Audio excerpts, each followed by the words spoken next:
4. 역사신학적 계시설계의 논점. 판넨베르크 역사 계시설계는 매우 정교하고 풍부한 조직신학적 틀과 내용을 갖고 있을 뿐만 아니라 주변의 정신과학으로부터 그 논리적인 근거를 포괄적으로 보강시키고 있기 때문에 지금까지 그의 신학 자체를 이해하고 분석하는 작업만도 용이한 일이 아니었다고 생각한다. 이제 판넨베르크가 제기한 역사 계시론을 비판적으로 분석하고 대안적으로 검토해야 할 차례라고 본다. 앞장의 끝부분에서 언급했지만 판넨베르크의 역사 계시론은 역사를 실증적으로 기독교 신학의 계시론에 적용시키는 것을 뜻하지 않는다. 계시는 실증적으로가 아니라 개념적으로만 파악할 수 있을 뿐이다. 이 계시의 개념화가 곧 판넨베르크가 말하고자 하는 역사이다. 계시 개념과 역사 개념의 상호 결합 속에서 판넨베르크의 계시론이 갖고 있는 특성이 드러난다고 볼 수 있기 때문에 여기 4장에서 계시 개념과 역사 개념을 중점적으로 다루고자 한다. 이는 그가 제기하고 있는 계시 개념과 역사 개념의 타당성을 검증하려는 작업인데 다음과 같이 세 단계로 논하고자 한다. 첫째, 판넨베르크의 계시 개념에 대한 논란을 핵심적으로 정리하면서 그의 입장을 전향적으로 변호하고자 한다.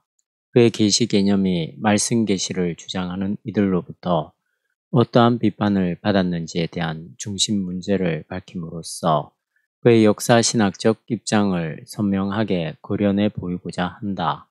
또한 계시 개념이 바로 그의 전체 신학적 구도를 주도하고 있으며 이러한 계시 개념의 확대로 말미암아 많은 신학적 논점들, 예컨대 구약 성서적 전제들, 부활의 이해, 인간학적 적용, 말씀과 역사의 긴장, 현재와 미래, 인식과 신앙의 긴장 등이 계시 논의의 대상이 되었기 때문에 계시 개념과의 관계 속에서 제기된 문제점들을 확실하게 규명하는 작업은 그의 신학적 특성을 규명하는 데 있어서 매우 중요한 사안으로 생각된다.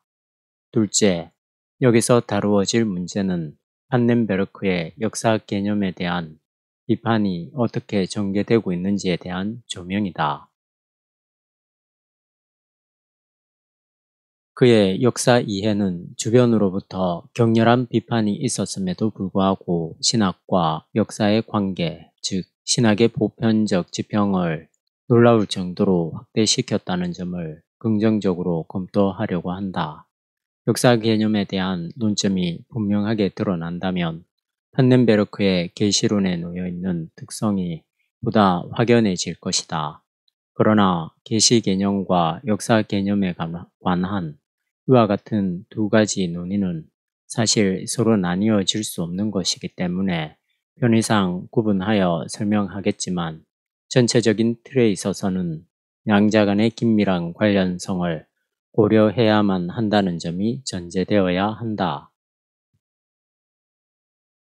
셋째, 계시 개념과 역사 개념의 논점을 기초로 하여 필자의 견해에 따라 그의 신학에 대한 자리매김을 시도하고자 한다. 위의 두 가지, 즉 계시 개념과 역사 개념에 대한 논의가 판넨베르크의 주장에 대한 다른 신학자들의 비판과 판넨베르크의 답변을 객관적으로 서술한 것이라면 여기서 다룰 세 번째의 문제는 주로 필자의 개인적인 평가 및 나름대로의 대안이라고 볼 수 있다. 1. 역사 계시의 계시 개념. 계시 논의에 있어서 그것이 점진적인 것인지 아니면 종결된 것인지 이론론적인지 이원론적인지 혹은 배타적인지 포괄적인지에 대한 관점보다는 말씀인가 아니면 역사인가의 관점이 계시론 논의를 더욱 극명하게 구분시킬 수 있는 요소라고 생각한다. 왜냐하면 전자의 관점은 어떠한 차이가 있음에도 불구하고 여전히 말씀이라는 범주를 바탕으로 하여 계시 논의를 전개하고 있지만 후자의 관점은 말씀의 범주를 근본적으로 벗어나 있기 때문이다. 판넨베르크의 역사 계시 설계에 관하여 앞에서 충분히 그 내용을 분석하고 요점을 정리하였지만 말씀 계시와의 긴장이 어떻게 진행되었는지를 중심적으로 규명하는 일이 매우 요긴한 작업이다. 이는 말씀 계시와 역사 계시의 두 전망이 상호 대안적으로 자기 자리를 갖고 있는지 아니면 서로 경쟁적인지에 관한 논의이다. 발터 크랙이 만약 하나님이 역사 안에서 계시된다면 또한 이 계시의 인식이 역사적 이성으로 중재된다면 그리고 계시 개념이 존재론적으로 언급된다면 말씀의 신학으로는 아무것도 할 수 없다는 말이 된다고 피력하고 있듯이 말씀 계시가 역사 계시와 공존할 수 없다고 생각하기 때문에 소위 말씀 신학자들은 역사 계시를 매우 격렬하게 비판하였다. 이 비판에 대해 판넨베르크는 자신의 입장을 변호하고 있는데 이들 사이에 발생한 논점이 무엇인지에 대해 중요한 내용들을 다루게 되면 판넨베르크의 신학적 특성이 보다 분명하게 밝혀지게 될 것이다. 19세기의 소위 문화 개신교주의는 인간학적 바탕에서 인간의 문화와 기독교를 일치시키려는 신학적 동기에서 출발하였으며 그들의 세계 이해 안에서 볼 때 기독교와 문화의 관계는 어떠한 갈등도 노출시키지 않는다고 여겨졌다. 이들의 관심은 인간의 도덕성 내지 종교심을 함양시키는 일이었다. 그러나 20세기 전반기에 신학계를 견인해 가던 말씀의 신학운동이 모든 신학의 근거를 문화와 역사 진보로부터 다시 하나님 말씀으로 집중시킴으로 해서 그 하나님의 말씀론이 신학의 프로레고메나가 되었다. 예를 들어 당연한 결과이지만 불트만이나 바르트에게 계시의 가장 중요한 장소는 말씀이었다. 이들만이 아니라 에벨링이나 푹스도 계시를 이해하는 데 있어서 언어를 우선적인 것으로 간주함으로써 계시는 말씀을 통해 혹은 그 안에서 발생하는 것으로 이해된다. 뿐만 아니라 융엘이나 오트 그리고 골비처 등에게서도 역시 하나님 말씀이 계시 이해에 가장 확실한 근거로 인식되고 있듯이 개신교 신학의 전통은 계속적으로 말씀 안에서 전개되었다는 것은 앞에서 지적한 바와 같다. 이에 반해 판넨베르크는 계시를 전체 현실성을 이해하는 것으로서의 역사 개념을 통해 재규정하였기 때문에 이른바 말씀 계시와의 치열한 계시 논쟁이 60년대와 70년대 그리고 현재에 이르기까지 계속된다고 볼 수 있으며 이러한 논쟁이야말로 신학의 운명을 결정짓는 가장 중요한 요인이라 해도 과언이 아니다. 역사는 기독교 신학의 가장 포괄적인 지평이며 모든 신학적 질문과 대답은 오직 역사의 구조 안에서만 그 의미를 발견한다고 생각하고 또한 계시의 인식은 신앙이라기보다는 볼 수 있는 눈을 갖는 것에 놓여 있다고 진술하는 판넨베르크의 주장에 대해 말씀이 계시이며 이 말씀은 성령의 사역을 통하여 신앙적으로 인식될 수 있다고 생각하는 이들이 쉽게 동의할 수 없었다는 것은 아마 당연한 일인지 모른다. 기독교 초기 신앙 전승이 역사적 예수에 대한 그리스도론적 캐리그마에 직결되며 이 예수에 대한 그리스도론적 신앙이 말씀을 통하여 현재 그리스도 교회의 공동체에 전승되고 그것이 신앙을 통하여 인식된다는 주장이 교회의 일반적 계시 이해라 할 때 역사의 전체 현실성을 캐리그마와 나누어 생각하지 않으려는 판넨베르크의 시도가 위험스럽게 보일 수도 있다. 판넨베르크의 계시 개념에 대해 말씀신학이 제기한 문제들은 결정적으로 두 가지 관점으로 집중된다.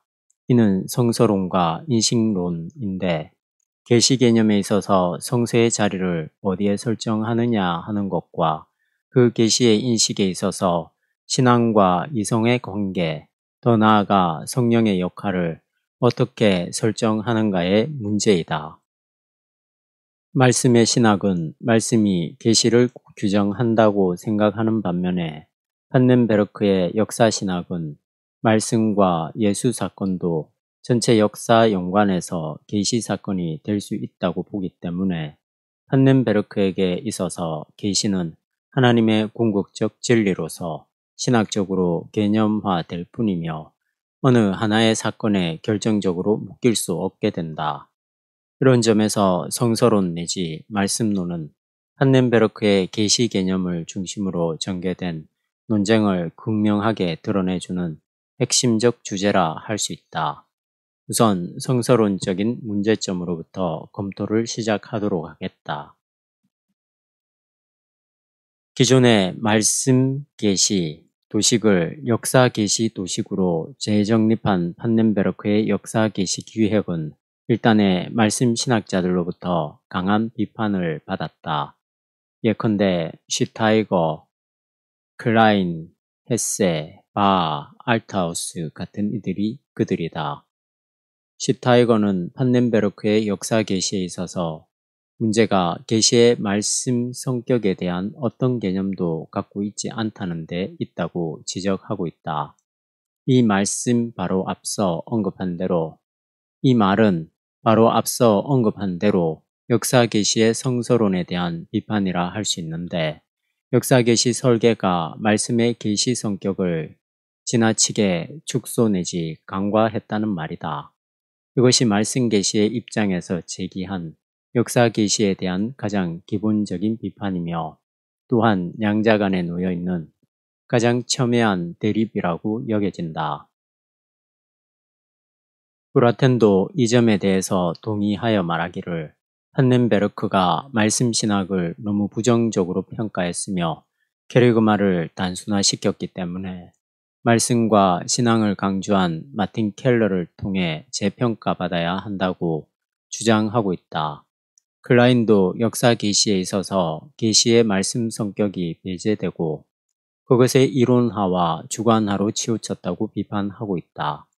이들의 눈에 판넨베르크의 역사 계시는 말씀에 대한 진지성이 결여되었고 또한 한낱 해결주의로 복귀하려는 것으로 보였다.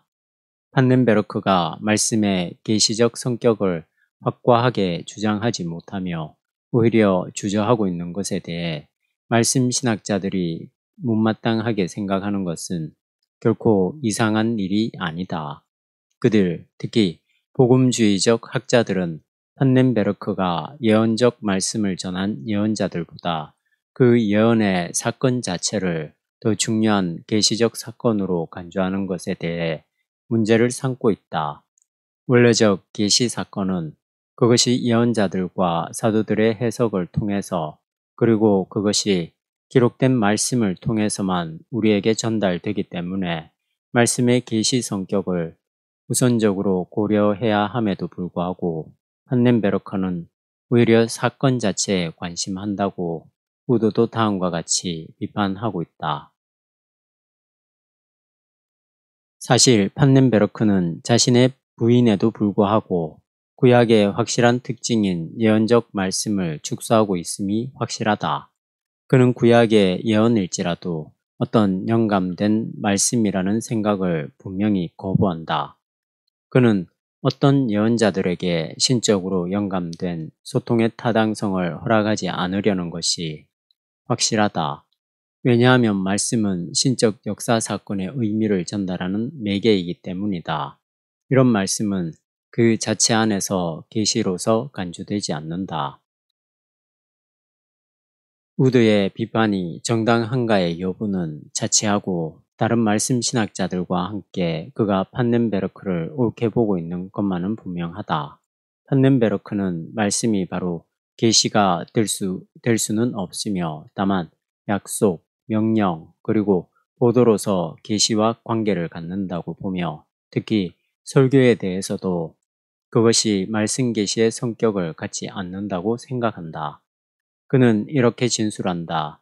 역시 교회의 선포는 특별한 말씀 계시의 성격을 갖지 않는다. 설교는 사건으로서 계시 자체가 아니라 그것을 계시하는 역사의 보도이며 역사 안에 포함된 사실 언어의 표현이다. 또한 이 사건의 보도로서 설교는 호소와 위로로서 모든 상황 속에 파고 들어간다고 말할 수 있다. 이러한 판넨베르크의 입장에 대해 말씀의 신학자들은 사건이 아니라 이 사건의 중요성을 하나님으로부터 받은 합법적 언급자들, 예언자에 의해 해석되어야 한다고 반대 주장을 제기하는 것이다. 윌리엄 하브라함도 역시 인간을 향한 하나님의 언어적 의사소통을 역사 안에 있는 하나님의 행위에 대한 모든 주장의 기초라고 주장하고 있다. 성서에서 특히 구약 성서에서 우리는 하나님이 예언자들에게 말씀하신다는 표현을 매우 자주 발견할 수 있으며 이에 따라 하나님은 구체적인 말씀과 언어를 통해 자신을 인간에게 알리신다고 말하는 것은 일반적으로 타당성을 갖고 있다고 보아야 할 것이다. 그러나 성서의 역사 비평을 통해 성서의 문자적 영감설은 더 이상 지탱되기 힘들게 되었으며 이제는 성서만을 하나님의 말씀으로 간주하는 학자는 별로 찾아보기 힘들게 되었다. 바르트 같은 이들도 하나님의 말씀을 삼중 형태로 설명하고 있다. 그에게 성서는 하나님 말씀이다 라는 말은 신앙 고백적인 표현이며 하나님의 말씀은 계시된 하나님의 말씀, 쓰여진 하나님의 말씀, 그리고 선포된 하나님의 말씀이라는 구조를 갖고 있다. 이런 면에서 킨더도 바르트와 비슷하게 하나님의 말씀을 예수 그리스도 안에서 발생한 하나님의 말씀, 성서 안에 근본적으로 쓰여진 하나님의 말씀, 그리고 현재적으로 선포된 하나님의 말씀이라고 이해하면서 성서만을 하나님의 말씀으로 주장하는 이론론을 벗어나고 있다. 그렇다고 칼 바르트가 이러한 하나님 말씀의 삼중 형태를 동일하게 강조하는 것은 아니다.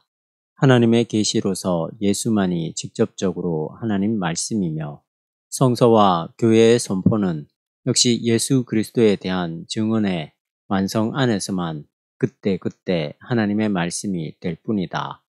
이처럼 칼 바르트의 그리스도 이론론적 사유는 성서론에도 역시 적용된다고 볼 수 있다.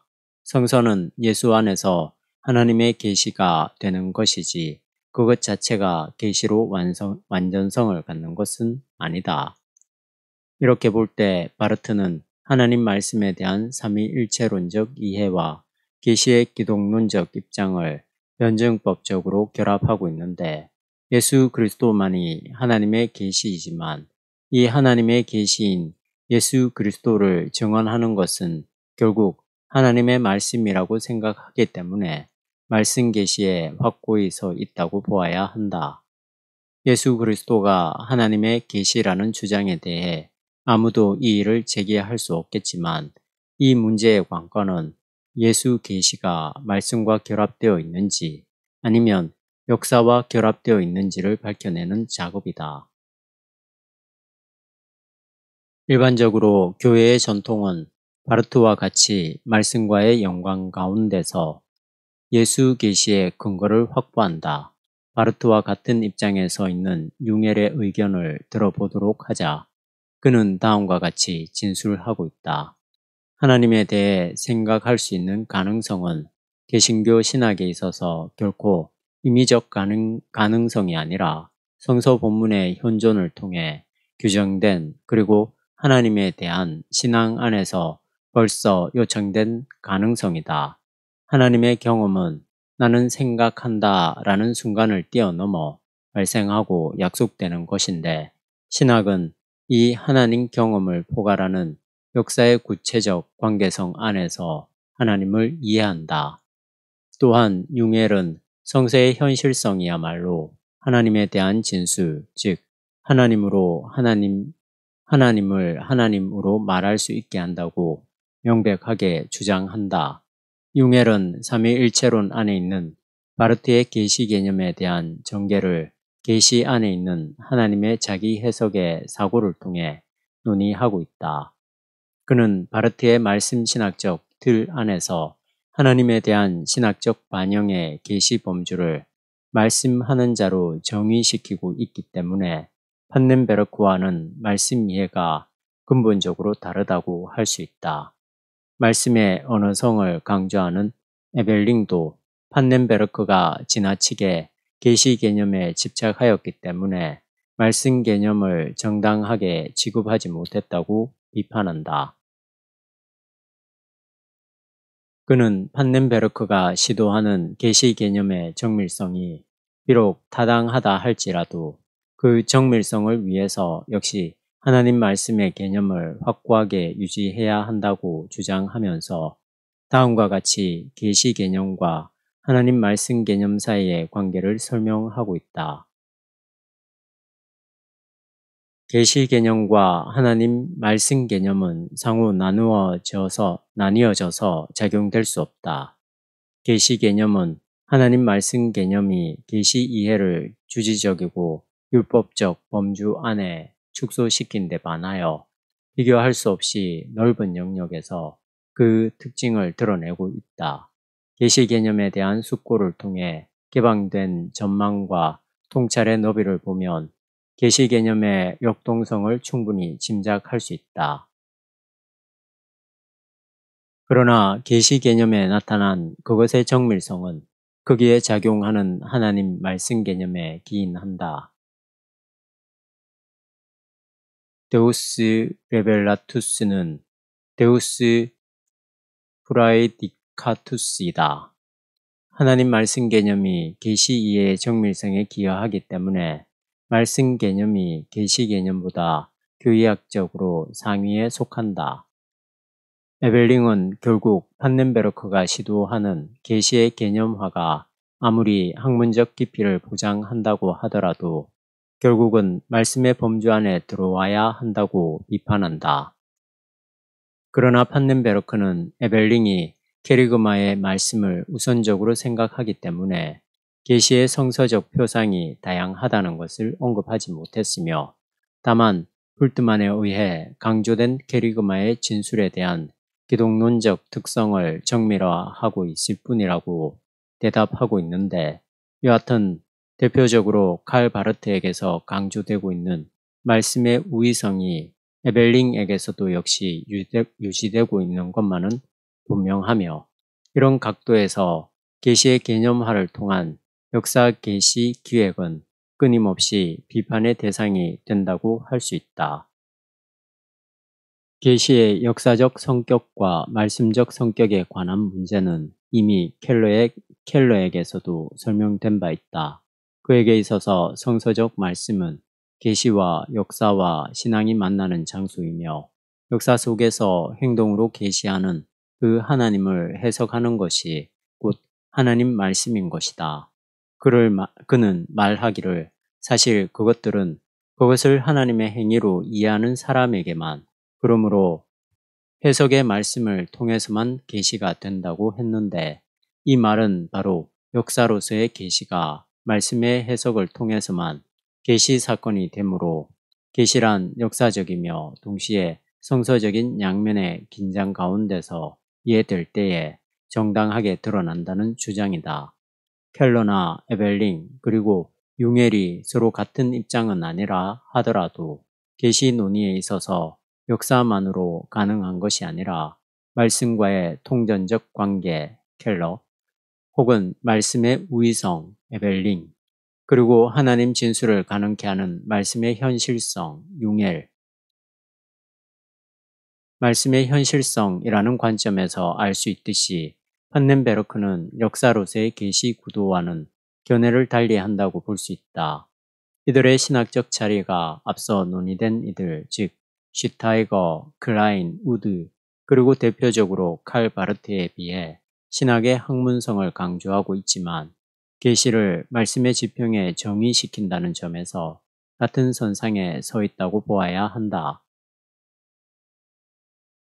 사실 말씀 계시와 역사 계시의 긴장은 매우 예민하게 작용하기 때문에 도식적으로 문제점들을 처리해 버릴 수는 없지만 분명한 것은 역사 계시 기획은 바하가 비판하고 있는 대로 계시의 개념화 작업을 더욱 엄밀하게 실행하는 것이기 때문에 계시 사건과 그것을 전달하는 말씀을 엄밀히 구분하게 되며 이런 점에서 말씀 신학적 전통과 근본적인 차이점을 내포하고 있다는 점이다. 말씀 신학으로부터 제기된 논쟁 중에 다른 하나는 판넨베르크의 계시 인식에 관한 문제로서 계시를 인식함에 있어서 신앙이냐 아니면 이성이냐는 질문이다. 신성의 특별한 나타남과는 달리 역사 계시는 볼 눈을 가진 모든 이들에게 열려 있다.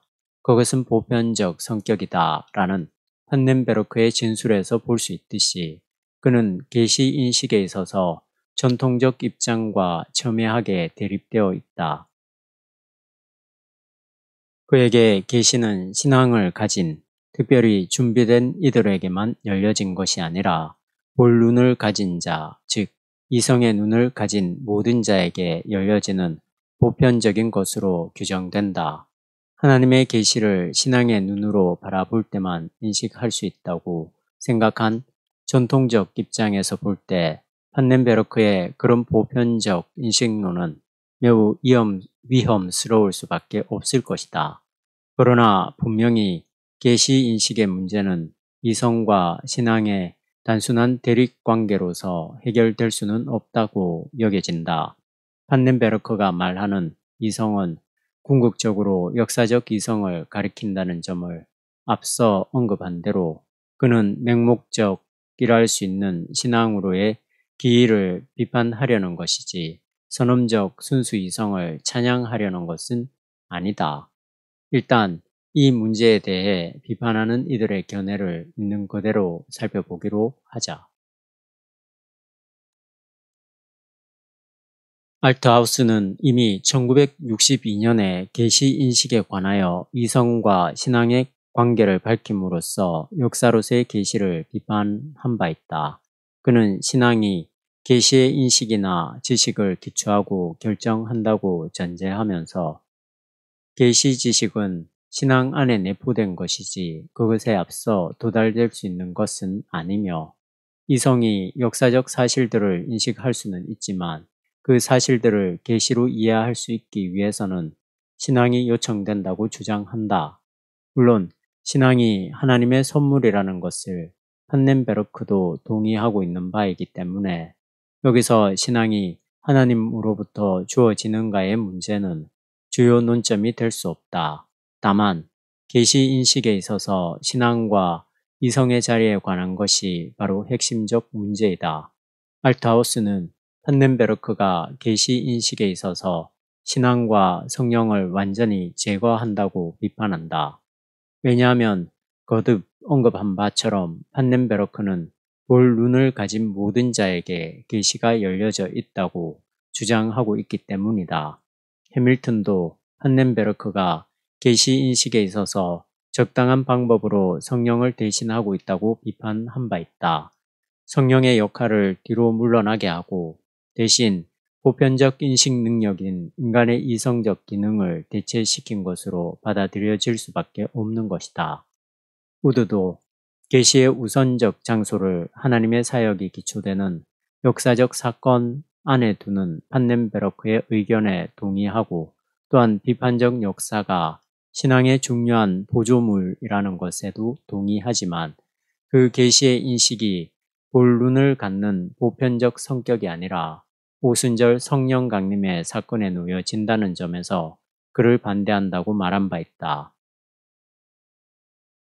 그랜치의 설명에 따르면 판넨베르크의 적대자들에 의해 제기된 가장 완강한 비판 중의 하나는 역사 안에 있는 하나님의 계시를 파악하는 인식론적 과정에서 성령의 역할을 그가 최소화했다는 것이다.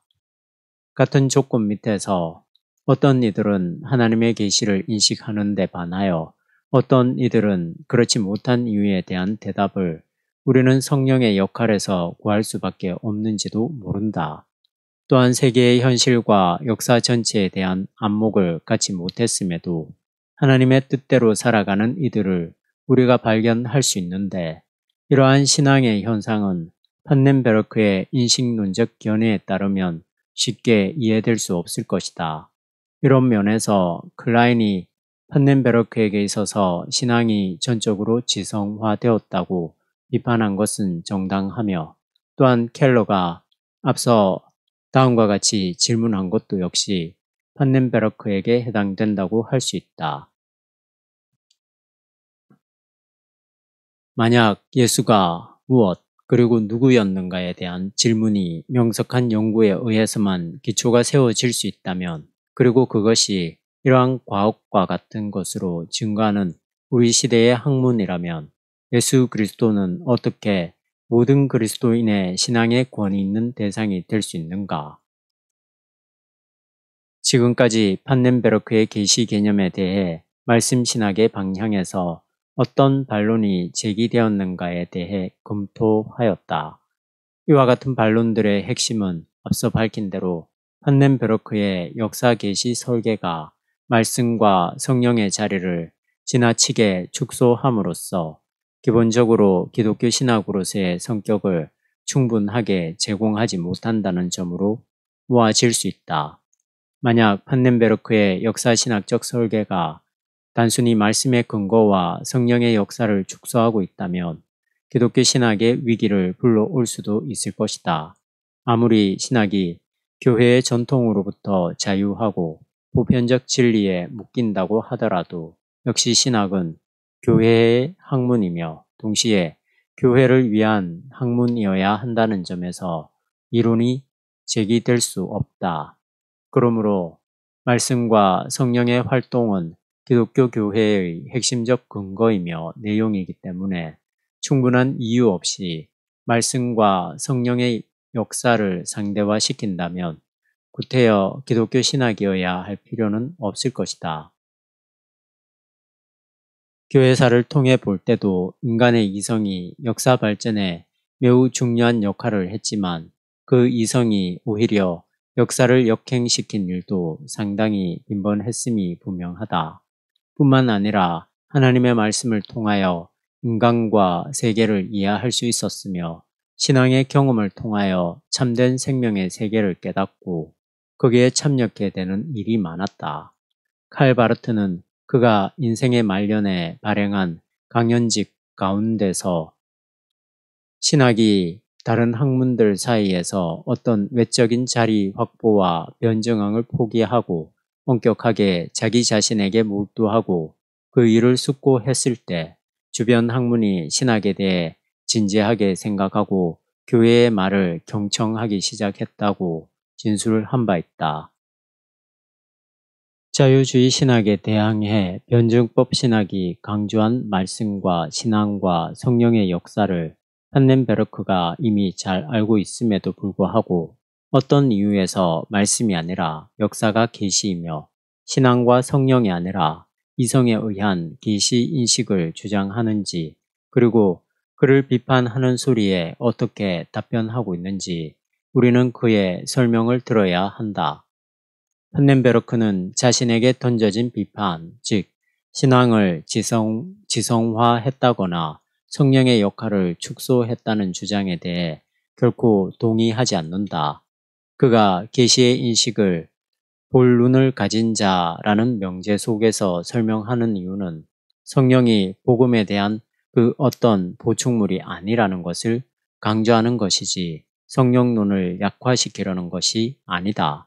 이 말은 그가 처음부터 계시의 엄밀성을 전제하고 신학 작업을 전개하고 있는 것처럼 계시의 인식을 그 계시가 전적으로 성령의 충만으로 성취된 것이지 그 무언가 부족해서 그것을 인식하기 위해 다시 한번 성령에 의존해야만 하는 것이 아니라는 뜻이다.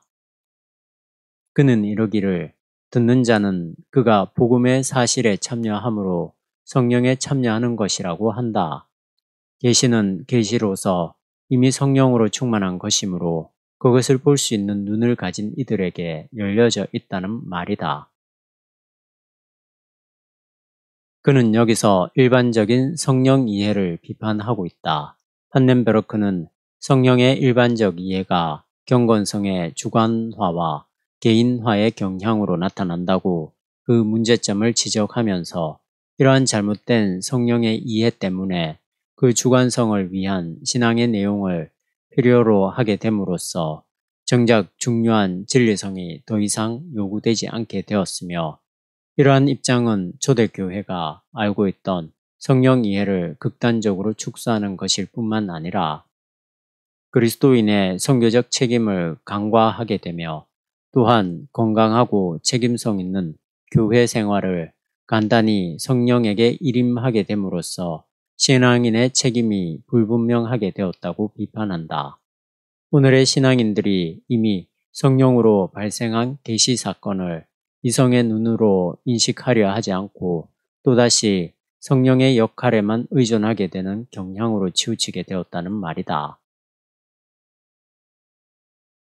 계시는 그 자체로서 충분한 하나님의 자기 계시이기 때문에 거듭 성령에 의존하지 않더라도 본론을 가진 자에게 인식된다는 판넨베르크의 주장은 앞서 계시의 선치 구조에서 언급되었던 예수의 계시 사건을 통해서도 설명될 수 있다. 예수 그리스도 안에 놓여 있는 하나님의 계시는 마지막 사건의 선치이며 마지막 사건의 예수의 부활에서 선치되지 않은 그 어떤 부가물을 통해서도 보충되는 것이 아닐 뿐만 아니라 우리의 신앙을 통해서도 보충될 필요 없이 그것으로 이미 충분한 하나님의 자기 계시이다. 그러므로 계시를 성령의 도움으로만 인식할 수 있다고 주장하는 것은 예수의 선치적 계시의 온전성을 모호하게 할 위험성이 없지 않게 된다는 것이다. 판넨베르크에게 있어서 계시는 예수 그리스도의 운명 안에서 선치적으로 발생한 종말론적 성격을 갖고 있기 때문에 그 계시는 아직 감추어져 있어서 성령과 신앙을 통해서만 알 수 있는 것이 아니라 현재적으로 볼 눈을 가진 자에게 열려져 있으므로 종말론적 계시를 인식하기 위해서는 영감이 보충될 필요가 없다. 그러나 판넨베르크가 예수 그리스도의 인격과 운명 안에 있는 구원사에 대한 신앙을 위해 말씀과 사도적 캐리그마의 기능을 반대한다거나 말씀과 영의 상호 관련성을 배척하는 것은 아니다. 판넨베르크가 강조하는 것은 다른 게 아니라 말씀에 대한 성령의 종속성이다. 말씀 신학자들이 말씀을 인식하는 데 있어서도 역시 성령이 보충적으로 필요한 것처럼 말하는 것은 말씀이 사도적 캐리그마로서 완전하지 못하다는 것을 의미하기 때문에 계시는 이미 완전한 하나님의 자기 계시라는 의미에서 거듭된 성령의 감동이 없어도 인식될 수 있다고 보는 게 옳다는 말이다. 물론 이성의 보편적 눈을 가진 자들에게 사실적으로 계시 인식이 얼마나 가능한가 하는 문제는 또 다른 주제에 속하기 때문에 여기서 계속 논의할 필요는 없다. 다만 계시의 성격을 엄격하게 규정하자는 게 바로 판넨베르크의 의도라는 점을 분명히 하면 충분할 것이다. 브렌츠가 설명하듯이 판넨베르크에게 있어서 계시 사건은 궁극적으로 종말론적 선치로서의 예수 그리스도이기 때문에 계시 의미를 그 자체에 갖고 있다고 보아야 하며 성령이 추가적으로 외부에서 그 사건 안으로 들어가는 것이 아니라 이미 사건의 의미를 기초하고 있기 때문에 사도의 메시지는 사건의 보도로서 성령 충만한 것이다.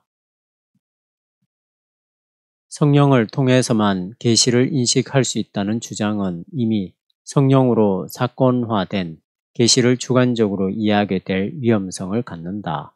이런 점에서 판넨베르크는 계시를 실존적으로 접근하는 케르그마 신학을 비판하고 있다. 그는 말씀의 신학, 특별히 불트만의 입장은 하나님의 말씀을 케르그마로 이해하여 사도적 복음의 기초와 내용을 같이 절하하려는 것으로 간주한다. 사실 케르그마 신학은 역사적 계시 사건을 사건 자체로서 중요하게 생각하지 않기 때문에 역사적 예수에게 관심이 없고 그것의 케리그마적 의미만을 추구하고 있다. 오늘의 독자가 말씀을 이해하는 바에 따라 계시는 서로 다르게 해석될 수 있을 뿐만 아니라 또한 지나치게 성령을 주관적으로 받아들인다고 볼 수 있다. 말씀의 신학은 이러한 성령의 주관주의적 이해와 적용으로 말미암아 계시의 인식에 있어서 성령의 사역이나 그것의 보충에 의존하는 데 반하여 판넨베르크는 성서적 하나님 말씀의 이해를 위해 말씀 내용에 우선권을 두는 것에서 그 특성을 보여주고 있다. 성령의 반복되는 역사 없이 이미 보도로서의 말씀 안에 계시의 내용이 온전히 담겨 있다는 말이다. 성령은 그 보도가 가리키는 계시 사건 안에 충만하며 뿐만 아니라 예수 사건은 이미 선체적으로 하나님의 온전한 계시이기 때문에 신앙이나 성령의 추가적 작용 없이도 그것을 볼 눈을 가진 자에게 열려 있다는 것이 그의 주장이다. 이러한 논의는 결국 성령론의 문제이다.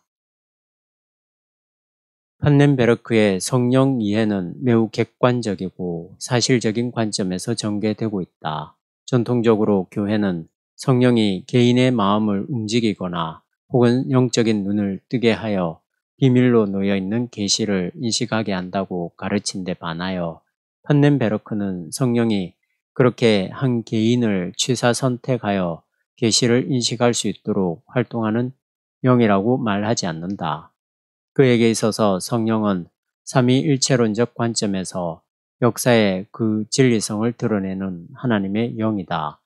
그가 볼 때 오늘의 교회와 신학은 성령을 경건주의와 주관주의 전통 가운데서 해석하고 있는데 이는 구약 성서와 초대교회의 성령 이해로부터 벗어난 것이라고 한다. 그는 이를 극복하기 위해서 창조 안에서 활동하는 성령의 역할과 자연신학에 대한 성령론적 이해를 도모해야 한다고 주장함으로써 말씀신학으로부터의 비판을 비껴가고 있다. 위에서 논의된 모든 계시인식에 관련된 문제들은 근본적으로 말씀계시와 역사계시의 대립구도에 근거하는 것이기 때문에 일치점을 찾기가 힘들긴 하지만 판넨베르크가 말하는 역사계시의 계시 개념에 대한 특성을 좀 더 명확히 규명하기 위하여 말씀계시와 역사계시의 관계구도를 설명할 필요가 있다고 본다. 판넨베르크는 자신의 역사계시 기획에 있어서 말씀계시 성격이 배제되었다는 비판에 대해 역사계시 기획 안에서 계시의 말씀 성격이 이미 검증되었기 때문에 이에 대한 저들의 비판은 역사계시에 대한 이해가 근본적으로 불충분하거나 바르게 되지 못했기 때문이라고 다음과 같이 답변하고 있다. 말씀 사건과 하나님 말씀 개념은 신학적 논의의 결정적 요청이라는 것이 그들에게는 말씀 신학자 그들에게는 그 어떤 논의보다 우선적으로 전제되고 있다. 따라서 그러한 것의 자명성을 유보하는 데서 시작하는 우리의 시도를 저들은 알지 못한다. 왜냐하면 이 사실을 이 책의 저자들이 클라인과 슈타이거의 비판 이전에 이미 잘 알고 있어서 말씀 신학의 부가물을 제거했기 때문이다. 그러므로 그들이 질문해야 할 것은 다름이 아니라 우리의 시도가 그 대신 무엇을 이루었으며 혹은 못했는가에 관한 것이어야 한다. 대체로 판넨베르크에 대한 여러 비판들은 다소 강도의 차이는 있을지 모르지만 그가 말씀을 역사로 대체하고 있기 때문에 신학의 중고의 틀이 훼손당하고 있다는 점에 있다. 분명히 판넨베르크가 말씀이 약속과 예언 그리고 보도로서 계시와 관련을 갖는 것이지 그것 자체가 계시일 수 없다고 진술하고 있지만 그렇다고 그가 단순히 말씀을 역사로 대체하고 있다기보다는 아이혀의 지적처럼 말씀과 역사의 상호 조정 가운데서 계시 이해의 올바른 자리를 찾기 위해 매우 진지하게 학문적 노력을 기울였다고 보아야 한다. 이 점을 그의 비판자들이 간과한 것 같다. 판넨베르크는 말씀 계시의 전통을 쉽게 제쳐놓고 다만 선험적 논리에서 역사 계시의 명제를 도출하려는 것이 아니라 성서적 본문의 자명성에서 그 정당성을 확보하려고 노력했다. 그의 신학적 기도는 계시의 논리성을 역사 경험에서 논증하거나 역사로서 말씀을 규정하려는 것이 아니라 오히려 역으로 성서의 계시 표상으로부터 그것이 가리키는 역사 계시의 당위성을 진술해 보려는 것이다. 많은 이들이 판넨베르크의 신학을 간단히 역사신학이라고 부르는데 만약 그 역사라는 것이 실증적이거나 아니면 이상주의적 관점에서 말하는 것이라면 그러한 규정은 잘못된 것이다. 그가 보편사적 해석학을 그 방법론으로 채택하고 있는 것은 사실이지만 그런 보편사적 해석학이 역사 개념으로부터 도출되는 것이 아니라 오히려 말씀의 자명성으로부터 획득되기 때문이다. 판넨베르크의 전체 계시신학이 성서를 통해 파악한 가장 중요한 명제 중의 하나는 앞서 3장에서 언급한 바 있는 계시표상의 다양성이라는 사실이다. 따라서 하나님 말씀을 신학의 기초로 삼는다 하여도 그 말씀은 전체 현실성을 증거하는 것으로서 남아 있어야지 그 말씀 자체가 참된 현실성이 될 수는 없다는 것이다. 즉, 말씀 계시의 다양성과 간접성은 말씀 자체가 계시라기보다는 오히려 진정한 계시를 지향하고 있다는 사실을 반증할 뿐이다. 그런데 말씀 신학은 하나님 말씀 표상이 적응성과 자명성에 대한 높은 기준을 갖고 있다고 여기고 있는데 이러한 신학 이전적 적응성이 몇 가지 근거에서 정당화되고 있음을 다음과 같이 비판적으로 판넨베르크는 밝히고 있다.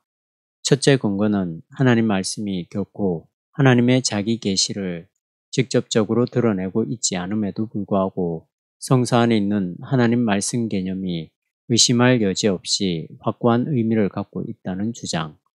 둘째는 말씀, 즉 약속으로 이해된 복음서의 말씀과 연관되어 있는 개혁자들의 신앙.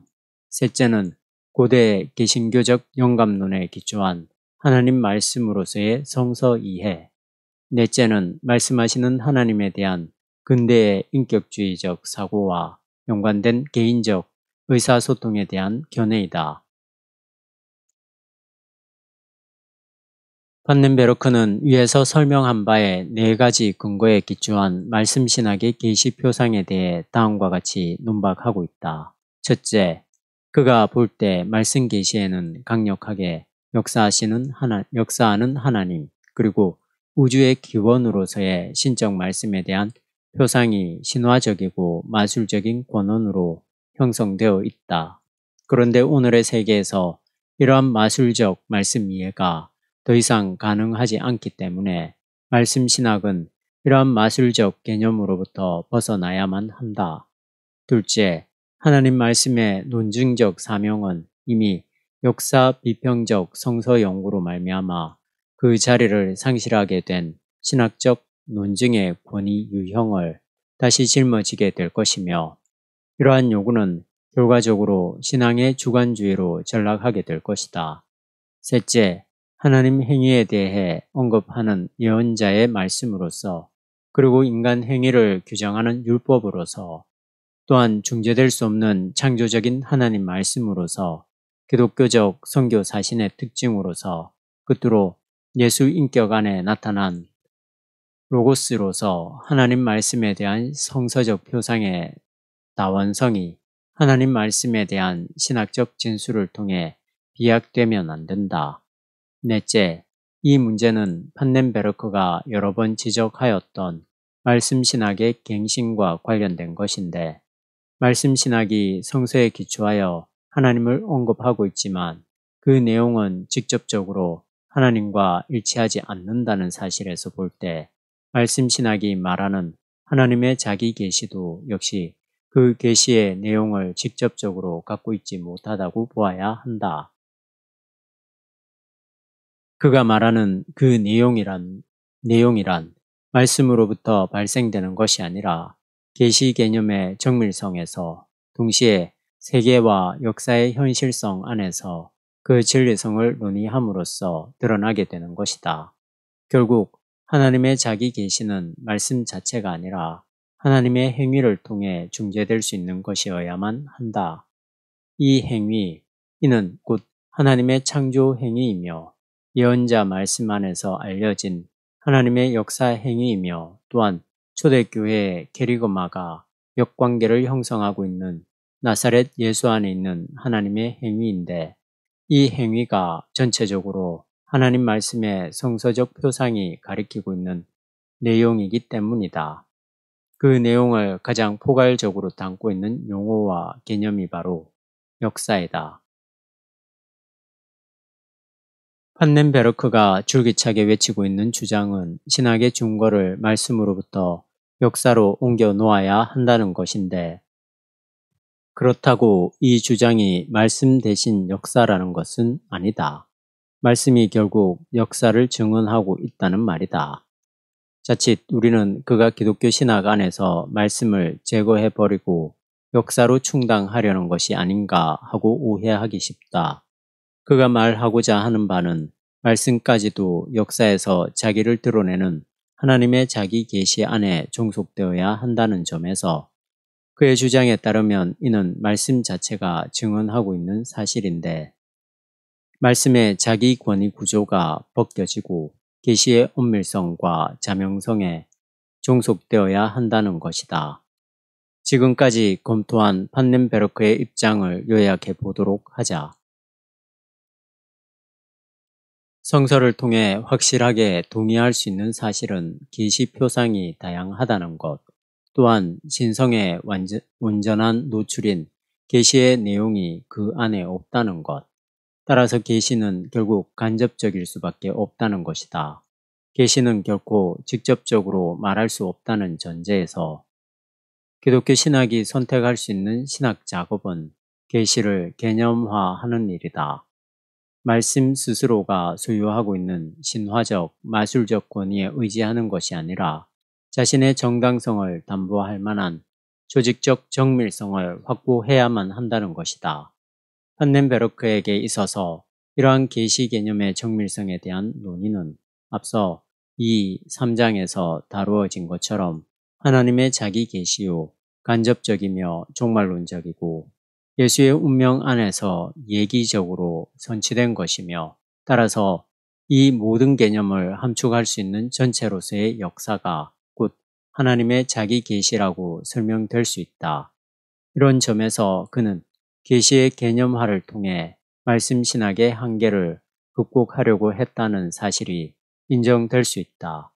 그는 계시를 말씀의 구도 속에서 규정하고 있는 말씀 신학과 계시를 개념화한 역사 신학과의 관계에 대해 피력하기를, 계시 개념 안에서 요약된 성서적 역사 신학 없이 하나님의 말씀의 표상은 신화적 범주이며 증명될 수 없는 권위 요청의 수단으로 머무르게 된다고 진단하였다. 이상으로 판넨베르크의 계시 개념을 둘러싼 말씀 신학으로부터의 비판과 이에 대한 판넨베르크의 답변을 중심으로 계시 개념 논의를 검토하였다. 여기서 다루어진 문제는 결국 성서론과 성령론이라 할 수 있는데, 사실 계시론과 성서론과 성령론은 특히 합리적이고 보편적 관점에서 접근하고 있는 판넨베르크의 경우에 있어서 매우 긴밀하고 예민하게 관련을 맺고 있는 교의학적 주제이다. 그는 계시 이해에 있어서 하나님의 말씀을 역사에 비해 상대적으로 소홀하게 취급하려는 의도에서 역사 신학을 기획하지 않았으며, 또한 역사 계시가 말씀 계시와의 무조건적인 경쟁 관계에 놓여 있는 것이 아니라고 생각한다. 그의 역사 계시 개념은 오히려 비록 다양하고 간접적이긴 하지만 말씀의 계시적 성격을 확보하기 위한 전제 조건으로 보아야 할 것이다. 계시를 현실성 전체, 즉 역사로 이해하지 않고 말씀 신학에서처럼 캐리고마나 기독론적 도그마 혹은 말씀의 언어성을 통해 파악하려 할 때 인간과 세계와 역사 그리고 하나님에 대한 보다 명백한 현실성을 요구하는 오늘의 지성인들에게 아무런 대답을 제공할 수 없을 것이다. 판넨베르크의 계시 개념은 바로 이에 대한 신학적 대답이다.